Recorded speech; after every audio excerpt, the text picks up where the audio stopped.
My name is Steven Stoddard, and the name of my project is the Community Health and Wellbeing Index Scoring and Data Management. Hi, my name is Celeste Carlsrud, and I'm working on creating a database for economic development. My name is Zane Sidwa, and I'll be working on the use of force data visualization deliverables project. My name is Jackson Doe, and the name of the project is Poverty and Social Inclusion. My name is Lucas Stykowski, and the project I'm working on is community engagement in the budget process. The goal for this project is to track economic development projects, business prospects and expansions, and overall client activity. So currently I'm doing a lot of independent research to learn about criminology terms and how the justice system works, as well as some methods for tabulation and Tableau. But in the future, I'm hoping to dive into actually creating a visualization deliverable to be released in tandem with some use of force data.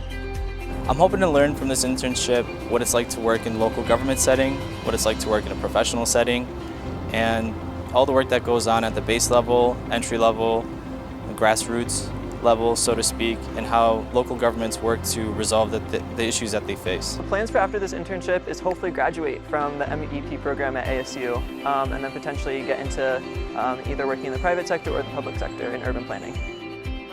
Thank you for being here today, and welcome to the Strategic Management Intern Capstone presentations.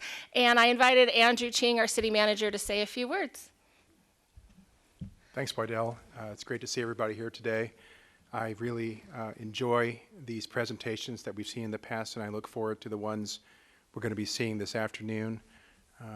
I've been thoroughly impressed with the enthusiasm and talent that each of these interns have brought in the past, and this current group are bringing to not only enriching their own future career paths, but also helping the city of Tempe continue to get stronger and to grow in the areas that we need that assistance. And we very much value your time and your energies, and we very much appreciate what you've been able to do during the past several weeks working with the various departments that you have.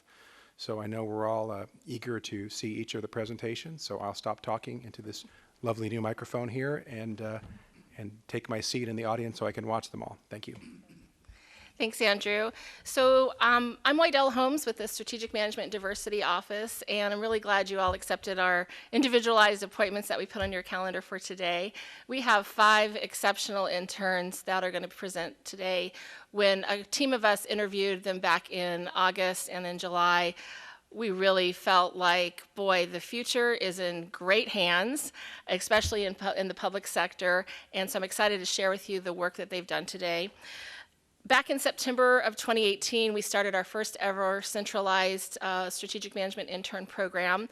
This was a first for the city to have this occurring in one place and housed in our office, but really it's taken everybody from across the city to work on this project, from our media services to Megan, who helps us schedule with all of our interns, and to our support of our CFO, Ken Jones. So really I'm appreciative that you're taking time out today after a long holiday to spend a few minutes watching these TED-style presentations. The projects that were submitted by departments who are sponsoring performance measures, and the projects are selected based on specific deliverables as well as the impact on our council priorities that they will have for our community. And they also are projects that are aligned to accelerate the achievement of the performance measure itself. And the interns, as you will see, were matched to the process, and this matching is done based on the intern's skills, their knowledge, their abilities, and what is best suited to help move along the project so that we can move the needle. So I do want to invite you, though, if you have a project that you think could be utilized as an intern project, maybe you're looking for some new industry knowledge, or you're looking for some applied work that needs to be done to move a performance measure along, we are still accepting project applications through the end of the week. Please feel free to call me or email me. The other thing I'd like to do is to thank our supervisors of each of our interns that we've had for this semester. Most of these interns actually are going to be moving forward and continuing their projects through the spring. So when you come back in April, I think it's on tax day on the 15th, you can see the interns again along with a new wave that we'll be having. These are our 3rd wave of interns since 2018. But I would like to thank Mark Day, who has supervised an intern from the Municipal Budget Office, and Jill Bushbacher and Donna Kennedy from Economic Development, Alex Jovanovich from Community Services, Michelle Stokes and Janae Harris from the Strategic Management Diversity Office, as well as from Police, Miriam Koskum and Carlina Roscoe, and I always mess up their names, and from Community Services and Special Events, Jennifer Leone. So without ado, I would like to start off with Stephen Stoddard. Stephen is a second-year graduate student in the Masters of Urban and Environmental Planning at ASU, and he anticipates to graduate in May 2020. I think your parents say you will be graduating in 2020, right? Oh, absolutely. And he is going to pursue a career in city planning. So without waiting any further, I'd like Sure. to welcome Stephen. Hi, everyone. My name is Stephen Stoddard, and my project was developing the index and then scoring of performance measure 3.34, community health and well-being. So I'll talk a little bit about myself. Going over, like I said, my name's Stephen. I'm 25 years old. I live here in Tempe, Arizona. I'm a master's student at Arizona State University in my second and final year on the Urban and Environmental Planning program. I'm a dog dad to 3-year-old schnoodle mix rescue named Nyla. I intern here in the city of Tempe, also a teaching assistant in the School of Geographical Sciences and Urban Planning, and moved here from Pennsylvania to Arizona in July of 2018. This is one of my favorite quotes by JFK. One person can make a difference, and everyone should try. I think it's a great quote that everyone should try to live by because we all can make a difference, and I think the city of Tempe takes many strides to make a difference to ensure our residents live a happy life. So my project was helping to develop the performance measure 3.34 under the strategic priority of quality of life, which is described as enhancing the quality of life for all Tempe residents and workers through investments in neighborhoods, parks, the arts, human services, and city amenities with emphasis on equity and diversity. The goal of my project was to identify valid and reliable indicators to create an evidence-based framework that would serve to further measure and evaluate the city of Tempe's quality of life. What I came up with were 5 domains and over 100 indicators that I believe transcend across all 5 strategic priorities. Overall, this was a really fun project. The first step I took was really reviewing the work of the previous intern and then doing extensive research on what different cities in the US and internationally are doing and if they were measuring well-being before and like to see what their methodology was. The only city in the US that has taken the steps to measure well-being is the city of Santa Monica in California. But I based my index on a mix of research and studies from the OECD, the UK, Canada, and companies like the RAND Corporation.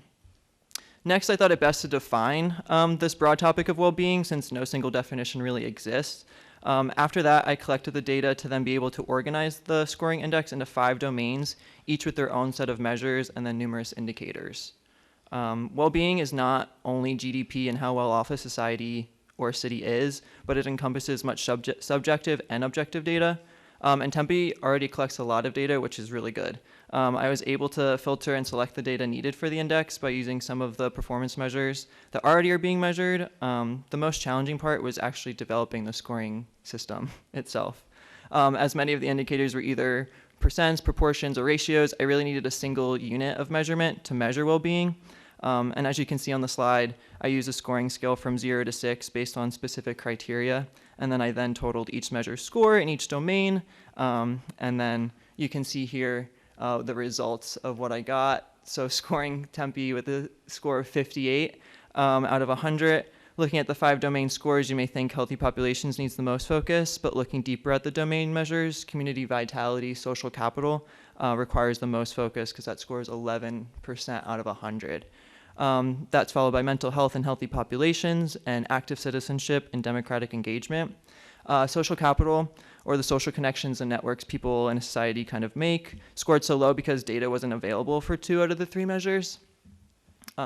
So that would be the focus of what we really need to do next in the next steps. So implementing a detailed resident survey and social media analysis to see what Tempe residents are saying about where they live, and holding a focus group to determine what indicators matter most to Tempe residents to follow up with this scoring index.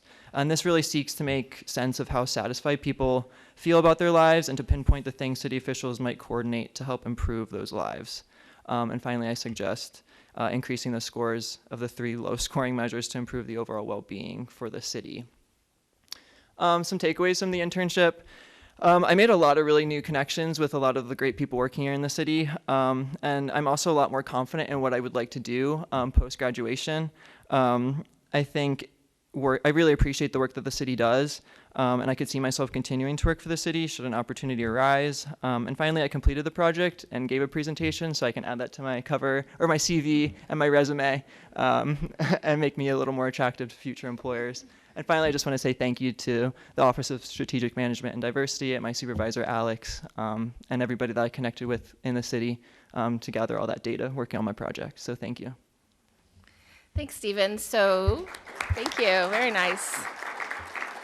So, are there any questions that you'd like to ask Stephen about the index that he's working on, or his future plans, or any job offers that I guess he's looking for? I am curious about modeling after Santa Monica. Sure. So we actually just recently heard back from them about how their project is kind of going up, what they're doing kind of for their project. So they don't really have a score for their city. So I couldn't really compare the city of Tempe to them. The UK has actually set scores for the different cities within the UK itself, and a lot of them actually are around 50% as well, but their scoring system's a little different. What the city of Santa Monica actually gave us is like their framework for developing this kind of system of like what's kind of included, and what steps are necessary, and people and support you need to measure well-being. So, well, thank you for that. Appreciate it. So next we're going to move to Jackson Doe, and he worked in the Office of Strategic Management and Diversity with Michelle Stokes, our ADA specialist, and also with Janae Harrison. Jackson's pursuing an MAS in GIS, so this is a little bit divergent from what he's getting his master's in, but his background is quite interesting. He will graduate in 2020, not maybe, but he said will. He has a BA in political science and an MPA from the University of Illinois, and an MBA from DePaul University. And we've really enjoyed his leadership and management skills in our office over the last few weeks. So with that, Jackson, take it away. Hello. Well, it's great to see all of you here. Thanks for coming. Well, that's my family over there. I was actually born in San Nicolas, Liberia, and I moved to Chicago after high school. Well, you guys already know my credentials, right? So you can see that over there.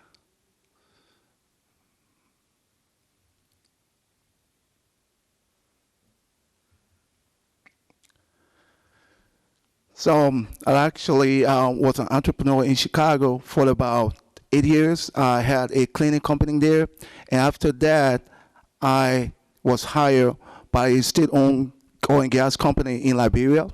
I was deputy managing director, and I became managing director. So I was there for like 8 years. My favorite quote: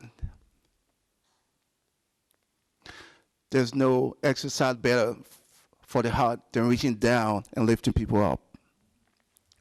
So here's my project here now. So the city of Tempe wants to reduce poverty and enhance social inclusion for people with disabilities in the city. According to the American Community Survey, a high percentage of people with disabilities in Arizona are unemployed and live in poverty. In light of this, the city has approved Measure 313, Disability Social Inclusion, to reduce poverty and social isolation within Tempe's disability communities. This project is actually path-breaking. It has never been done in any other U.S. city, which is awesome.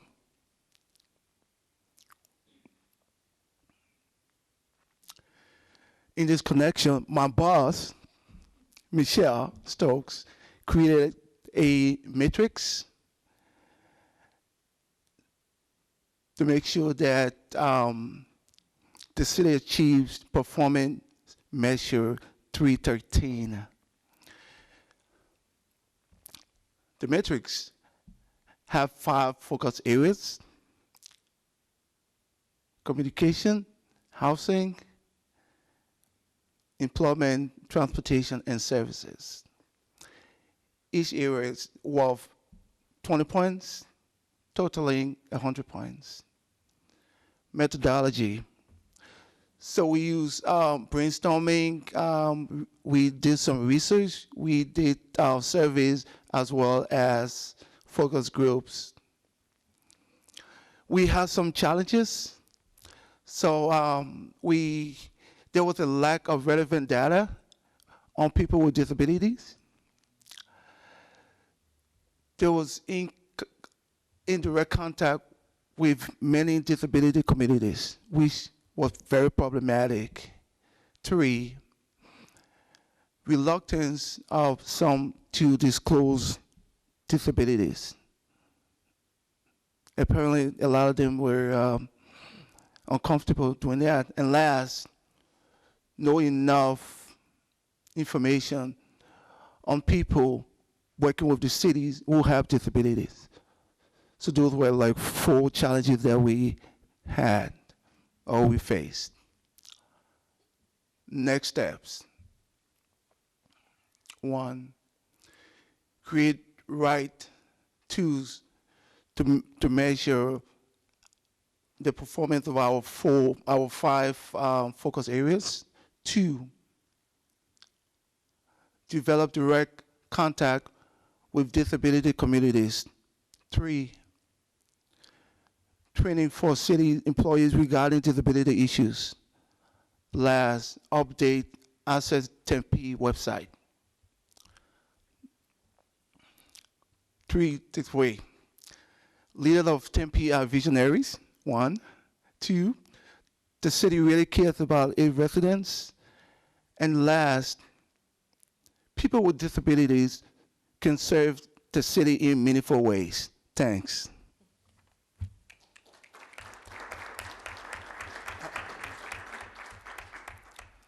Thanks, Jackson. Is that a picture of your family, that last one there? Yeah. That's great. One of the things I thought was unique about this project is not only is it groundbreaking that other cities don't have this particular performance measure on their horizon, is that this is not about the compliance with ADA laws. This is really about going above and beyond in inclusion in programming and workforce planning and even our development of our community. So what did you find in some of your research that kind of can send us in that direction with our programming and our other services? Well, actually, I was quite impressed with the fact that what the city is trying to do has never been really done before, and that's why it was really difficult to find data on that. And I think moving forward, the city will have to collect its own data because there's no data out there when it comes to this population. It's really difficult. Right. And you recently had a focus group here. Yeah. And how did that go with coming up with the enthusiasm or the kind of skeptical, you really are going to do this? well, actually, it went pretty well. One of the things that I found out or realized is that a lot of employees in the city don't really know how to deal with people with disabilities. Okay. And that's why we need sensibility training. Because many of them, they are like afraid and uncomfortable and really don't know how to deal with them. Okay. So it's something that we really need to do in the city. Okay. Well, I think that's on the books coming up soon, if I'm not mistaken, right, Michelle? She's nodding her head. Every quarter. Okay, great. Well, thank you very much. So we'll move from disability social inclusion to another topic of economic development with Celeste Carlsrud. She's a senior at ASU. She's majoring sustainability and minoring in economics. I actually thought it was the opposite way around. She will graduate in the fall of 2020, and she plans to go to graduate school or work in consulting. So with that, Celeste, you're on.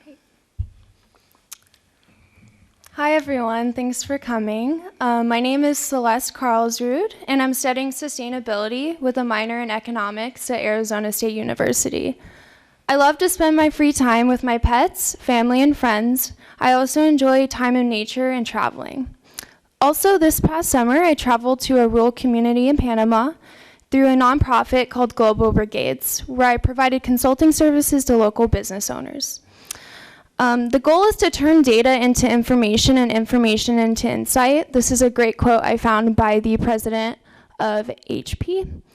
So my project was assisting at the Economic Development Office by coordinating the implementation of a new client relations database tool. This customer service tool will assist staff with tracking economic development projects, business visits, and overall client activity. It will also help management and staff find more information about current and previous clients quickly and easily. Zoho is a cloud-based software platform that can be utilized as a fully customizable CRM. It will also allow us to plan and manage work, save time by automating manual tasks, and also monitor metrics that matter the most. It does these things by automatically taking in spreadsheets and consolidating it into one central repository. Zoho will also be an innovative solution once certain obstacles and challenges have been overcome. Zoho has faced the same challenges that any other CRM has come across. During the first stages of finding a software, I first proposed using a system called QuickBase. When I demoed the app, my leadership team was very impressed because it was a fully customizable cloud-based CRM that could allow our team to keep track of our very specific needs. While trying to find a software that will meet our specific needs, I have been collaborating with the IT department to ensure security, policy, and requirements are prioritized.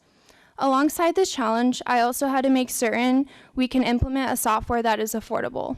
Unfortunately, QuickBase did not meet our security and financial needs, so it was back to the drawing board, and Zoho became the next best solution. Another challenge has been working to implement the database in a timely manner. As you all know, it can be hard to find time to meet up while working around everyone else's schedule. But where there's a will, there's a way. Once Zoho is finalized, we can finally then use it to track important business and employment statistics such as capital investment and the number of jobs. With the data that we collect, we want to use real-time analytics that can find predictions, industry trends, and measure our department's performance. We also want to cut out repetitive tasks by automating business processes. Once the application is built out, the next step will be to include creating documentation or a user's guide on how to use and further develop Zoho. One of the great added values of Zoho is that there are various options for continuous support, such as online support available through webinars and 24/7 assistance. However, it will be important that there is an additional internal documentation that explains the specifics of how we're planning to utilize it. We have been seeing rapid technological advances in digitization and data analytics, which has reshaped how we do business, how we measure success, and how we utilize our time. We need to have a competitive edge with the use of data and analytics, which can enable faster and larger scale evidence-based decision-making, insight generation, and process optimization. We also need to ask fundamental questions to shape this strategic vision. What will data and analytics be used for? How will these insights drive value? Also, which data sets are most useful for the insights needed? We also need to make sure we can solve problems by analyzing how this data is generated, collected, and organized. We also need to incorporate data insights into this workflow. And this is why it is vitally important for us to integrate our data into a powerful CRM solution that will enable us to utilize real-time analytics to gain valuable business or consumer insights. Thank you.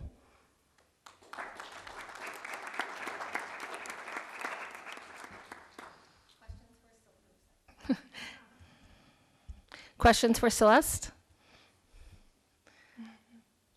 Great. in the back, please.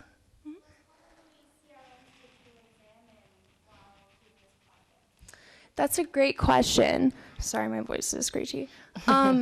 So actually, I first proposed looking at QuickBase. It's another CRM database. One of my close friends actually, he interned with a company called PetSmart over summer, and he used QuickBase for building out an app for their marketing and finance department.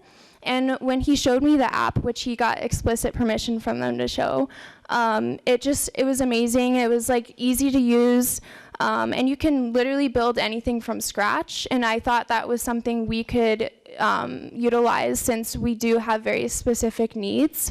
But as I previously mentioned, QuickBase wasn't within our financial needs, and it also didn't align well with like security requirements in our policies. But we knew we wanted something very similar, so we ended up coming up with Zoho, which is great. Thank you. Thanks. You mentioned earlier that you can track our CapEx, our capital investment, and our number of jobs. What are some of the other key indicators that Donna's team will be able to have insights into? So I think, again, the main focus was making sure we do track capital investment and the number of jobs in Tempe, but it's also important to track like who we are meeting with, our local businesses, especially like square footage, if they have any new employees, and there's definitely some other specifics that we do need to track, and a database like this would definitely streamline our processes a lot better than all the spreadsheets that we have. Great. Thank you. So we go from Excel to Zoho, right? That's a good thing. So we were very lucky early on in the recruitment process to discover Stephen, Jackson, and Celeste. But we had two other projects that we really needed some highly specialized care for. And so coming a little bit later into the process is our next intern. And I'm just really proud that all the polygraph testing done, the PD, he was able to pass. I'm sure his parents are very glad of that too, as he's Tempe bred, if you will.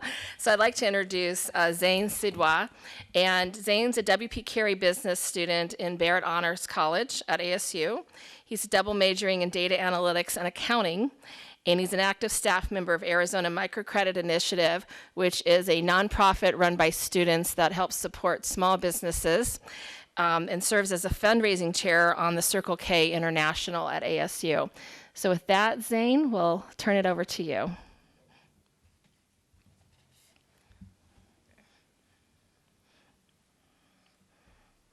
So hello everyone, my name is Zain Sidwa, and this semester I worked with Spark analysts at the Tempe Police Department to learn more about use of force, and I will eventually create a dashboard which utilizes Tempe's use of force data and draw a narrative from that.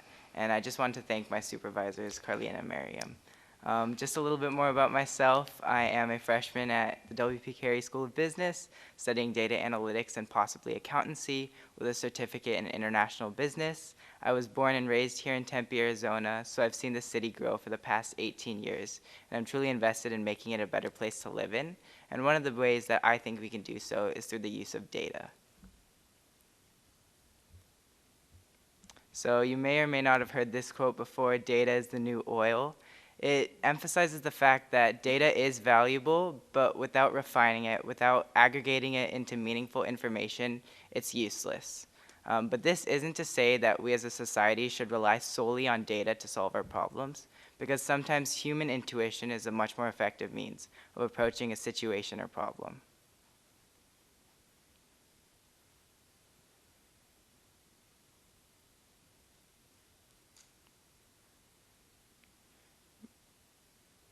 Okay, so balancing and weighing the benefits of both provide the most effective solutions. And I really tried to keep this in mind while I was examining use of force data, and will keep this in mind and apply the knowledge I've gained when I create a use of force dashboard for the Tempe Police Department and for the public to use. So what is use of force? That's what part one of my internship consisted of answering through an intensive literature review and critique. Here I examined several articles from Justice Quarterly, the U.S. Department of Justice, and other academic sources in order to gain a solid foundational understanding of what it actually is. And it's currently described as the amount of compliance that an officer gets from an unwilling suspect. So one of the key takeaways that I got from these articles was that there's no current standardized definition and way to collect use of force data, which I thought was really problematic, and the dashboard will kind of address some of those issues. So the top pathway is a general overview of what use of force data is. In the past, the government has tried to objectify the subjective nature of use of force using a continuum, but this hasn't been very effective due to the fact that officers approach each situation differently. So sometimes it would portray an officer in an unfair light. So now we've moved to examining force relationships and dynamics within each case. And then the second pathway discusses how we collect use of force data. So the government has tried to collect data, but it's not been, the program hasn't worked as well just because there's many inconsistencies in the data. The departments don't release all of their data to the FBI, and also it did not display the true narrative of each piece of data or each case, which is mainly what they were looking for. So recently, the FBI has launched a national use of force data collection to standardize some of this data and combat the issues that we're facing currently.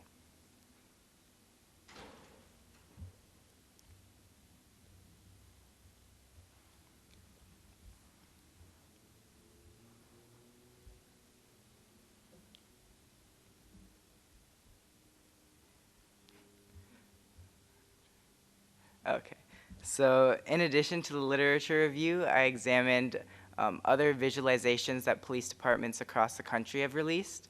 So these are two of my favorite visualizations that I found just because of the uniqueness and way that they were able to display their data.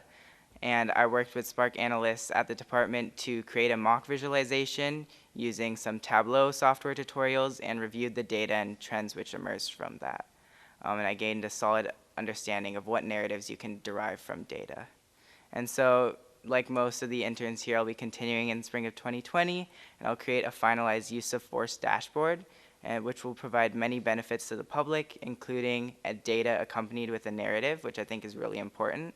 It will also increase transparency within the Tempe community, maybe where officer relationships with the community isn't as strong.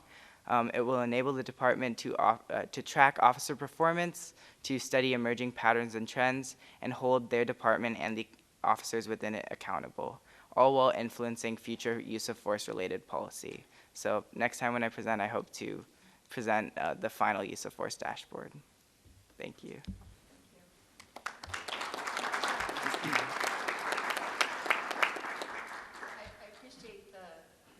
I appreciate your patience with the long pauses. The interns are instructed to pre-key and time their PowerPoints, and sometimes when we shift to a different computer, the timing gets a little strange, so thank you for your patience with that.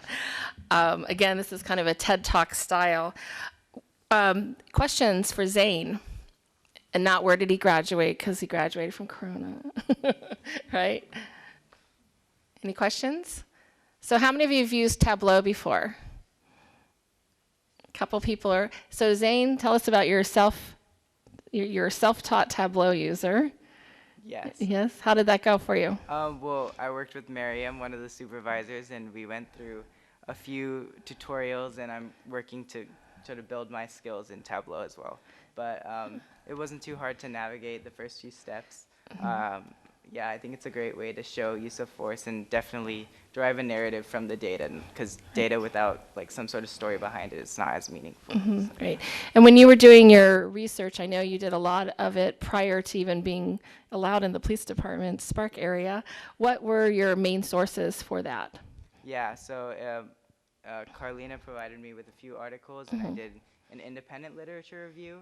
Many of the articles came from the U.S. Department of Justice, Justice Quarterly, and other academic sources. And was that an area you'd ever delved into before? No, so it was really intriguing to just learn about criminology and the justice system. Okay. So we'll look for the debut of your dashboard in April, right? Yes. And at that time, we'll be in downtown Tempe at the council chambers. So see how that looks. So again, Zane's specialty in data analytics was invaluable. But also for our next intern, we're going to switch a little bit. We've been talking a lot about data, but images are data as well. And so with that, I'd like to introduce Joe Dominguez. He's a junior at ASU and the Herberger School of Art and Design. He majors in photography and minoring in business. He is working with our special events area to document the value of special events to be utilized for marketing, social media, communications, messaging. And so this is a little bit of a different internship in that he has to really be on site for a lot of events happening. And because of his specialty, we were able to secure his internship later in the semester. So he's really at, what, a month now? But we're in prime event season, so we've tried to time that to make it work for both Zane for Joe and for the internship and for the special events office. So with that, Joe Dominguez. Hello, thank you everybody for coming. I'm working with Jenny at the moment to document a lot of the special events that are going on around in Tempe. So a bit about myself.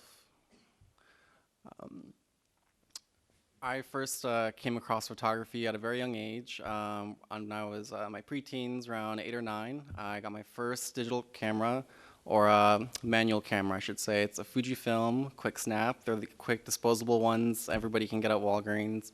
And I really was attracted to the connection people had with the camera. And from there, it took off, and I've been working with photography for the past 10 years. So I have a lot of background working with people and communities, especially with my work now in college. I was originally born in El Paso, Texas, and I moved here at an early age. I often visited Tempe with my family at Tempe Beach Park. So I have a really strong connection with the city, and there's a lot of personal moments that I think of when I'm out shooting for the events. My specialty is in portraiture. I think this can lend to my strength and documenting the community events, along with engaging, mass groups of strangers that might not be comfortable having their photo taken. Here are a few of my previous images I've done for other clients. I'm skilled in a lot of digital software, from Photoshop to Bridge, InDesign. I just had a really fun client I worked with a couple months ago. I was designing an album cover for a friend of mine. That's the first image with all of his bandmates sort of covering his face. The two people in the middle was mother and daughter. They wanted their photos documented. It was the first time she had seen her daughter in a couple months. So it was across the country, so it was nice to bring them together in one image. And then the final image on the far right is my grandfather. He's been in key moments of my life, so I wanted to celebrate him in this PowerPoint. And one of the photographers I look up to for my work, both in this project and in my previous work, is Sally Mann. She's an iconic American photographer who's known for her intimate portraiture with her children. Photographs open doors into the past, but they also allow a look into the future. This is a mantra I'm taking with me while I'm working with the community. I'm hoping that the images I capture of the Tempe residents can be used for, years into the future. People can look back and, take reference for all the other interns who follow in my footsteps.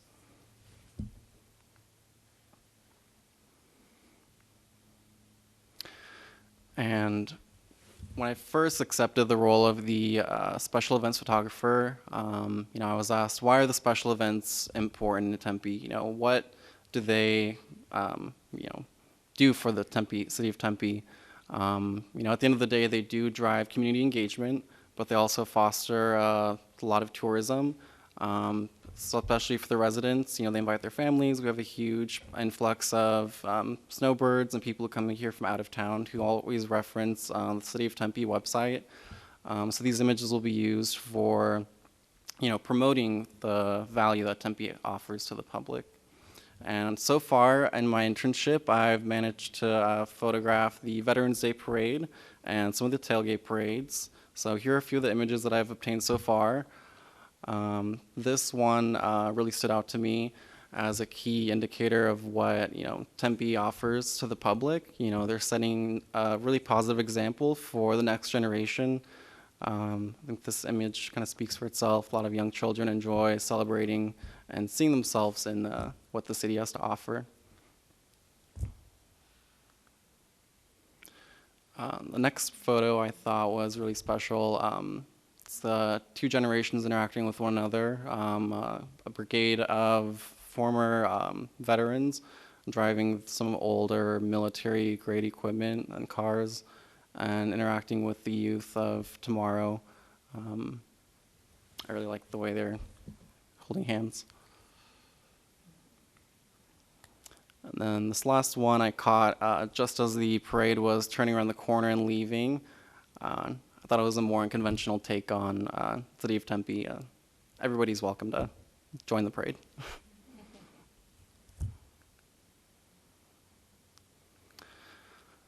And then when I'm out and shooting, even before I begin to photograph the event, I like to take at least an hour or two in advance to scope out the area. A lot of the times when you're out downtown Tempe, they block off many of the streets, so it can be challenging to find space where you can photograph because there'll be huge groups of people and you only have so much time before the key moments pass. So my ideal goal for each event is to capture the energy of each interaction, trying to convey what that event was all about. Some people look back at the photos, they can almost be inspired to obtain the next one. I'm also interested in engaging the public. I do have a background in sales, so that experience has gave me a strong skill set in communication. I'm able to use that when I'm out in the public to get the images I'm looking for. And then I'll also have to highlight the unique attractions Tempe has compared to other cities in the valley. Tempe Beach Park, we also have a unique downtown area on Mill Avenue. It's something a lot of tourists are interested in, along with residents.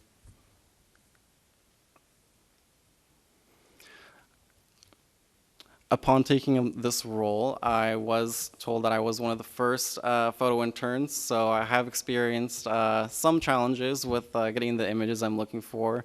Oftentimes when I'm out shooting, I'm given 2 to 3 events to shoot within a period of time, but that's a lot of land to cover within 3 to 4 hours. So the first event was a rocky start. But I learned quick. So the next event I went to, I actually got a bike, so I'm able to get from one event to the other, biking across campus or downtown. I remember last week or a couple weeks ago at the Veterans Day Parade, I went from Mill Avenue all the way over to Tempe Town Lake for the Tempe Turns 20 event, and luckily I didn't miss anything. I got all of the images I was looking for.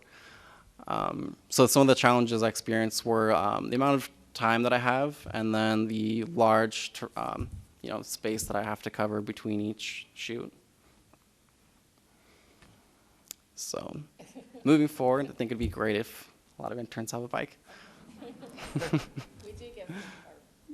We do give the bus passes and transit passes, so, but I don't know if that'll help you at the events. And then as a result, navigating the city on wheels, I'm able to capture stronger images by anticipating key moments in each event, by observing specific setup and preparation in the crowded areas. So knowing what to avoid, anticipating what might happen is really the key to succeeding. And then moving forward in the internship, although I've only started, I hope to use the skills and knowledge I've gained in this experience for new projects I'm working on.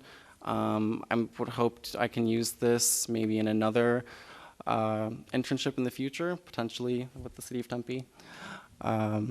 Also, being able to have an indicator when I'm out shooting.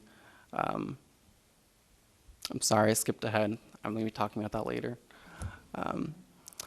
Another challenge I experience is being mistaken for just a common citizen. When I'm out shooting, I have a lanyard with the name tag on, and some people don't know that I work for the city. So I would recommend that maybe there's some indicator like a t-shirt or, a hat that an intern can wear so you stand out as a city employee, so people can know what to expect.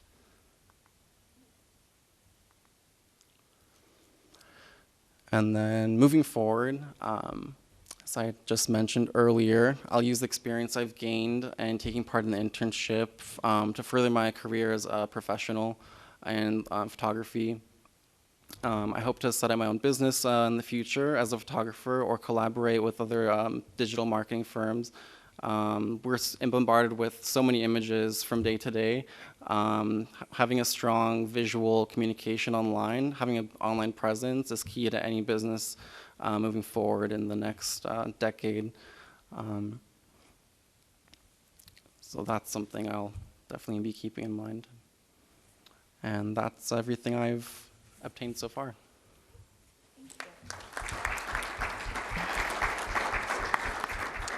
So questions for Joe. Braden. Yeah, I really appreciate the work that you're doing, and I love the idea of you being lessons learned for other photographers that come to work with the city in the future. As someone who's responsible for creating city documents, having the right images is one of the hardest parts of creating documents for the city. And one of the struggles that I've talked to a lot of my colleagues about is how we portray diversity in the images that we select. So I'm curious about, in the first few photo shoots you've done, how do we balance making sure that we're showing a wide spectrum of types of people without falling into a trap of practicing tokenism? And I know, for instance, I had a photographer take pictures of an event, it was an ASU photographer, and I worried that there were pictures of one particular family because they represented one group that we didn't have as many people of. And so it was nice that those photographs had diversity, but I also worried that that family was sort of, their images were being potentially overused. So how do we find that balance of making sure we have that diversity, but we don't practice tokenism? Do you have any thoughts about that in your original work, and thoughts about how we think about that as an organization?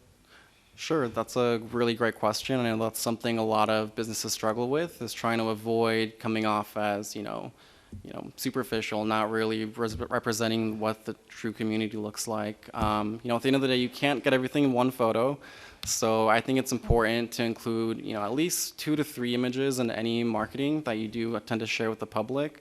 Also, you want the interactions to be as natural as possible.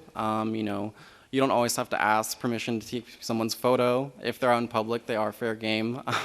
Just make sure, maybe their faces aren't showing or that they're of age. But I would recommend, just breaking the ice, approaching people who, look like they're open to being photographed, or hold specific events that encourage those types of communities to come to you. That way you can attract them. Actually, it's something I was thinking about when I was out at some of the tailgate parties that I photographed the past couple of weeks.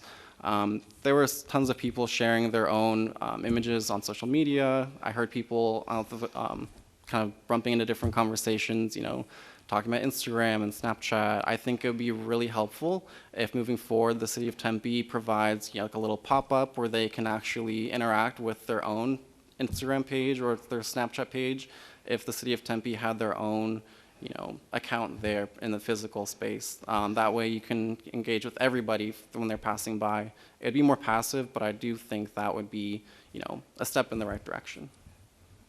Okay. Other questions? Jeremy? How many pictures do you typically take at a singular event to gather that one or 2 images that you really end up using? It really depends on so many factors. Generally, the earlier you show up, the better chance you have of landing the key image you're after. I do know that there's some specific events that happen with each event I go to. Like at the Veterans Day Parade, there was the black copter, taking off, or there were different, organizations marching by, and I knew I really wanted to photograph them. So I made sure I arrived early before, all the families came and set up their chairs. That way I knew where to, get the shot. But on average, I'd say I generally take at least, 300 to 700 images. And then from there, the editing process begins where I, quickly look through and find which, couple hundred work, and then from there I keep chopping it down until I finally get 10 solid images, and then a review with Jennifer, and then we kind of go from there. Great. So I'm going to circle a little bit back to Braden's question. What's the best way for us to keep an inventory so that all of our staff, when we're putting together publications, have access to all these wonderful images without repeating the same images over and over? Sure. I mean, I know we all have Andrew's photo that we put in documents, but we want some other ones too, right? I think it's a great question. I think the key word to really keep in mind is consistency. You don't want to recycle the same image more than, I'd say, 3 times, especially if you're sharing with the public. If it's internal, that's another story. But having regular events that you have in Tempe is a really great resource. The public is always available, and people are willing to be photographed. Everyone has a social media account. They love to see their faces represented, especially with the city. I think constantly being aware of the presence there, and then using everyone who wants to be photographed. Thank you. So speaking of that, I want to get a photo of all of y'all up here. Ready? So what do you say to your subjects? Smile. Smile? Great. We'll send that to your moms and dads and other loved ones around the world. So any other questions for our interns about their projects and their recommendations? Okay, with that, we hope to see you here on Thursday for Tempe Accelerates, where we will be looking at our community composting as well as our community energy goal. And that will be here at 2:30.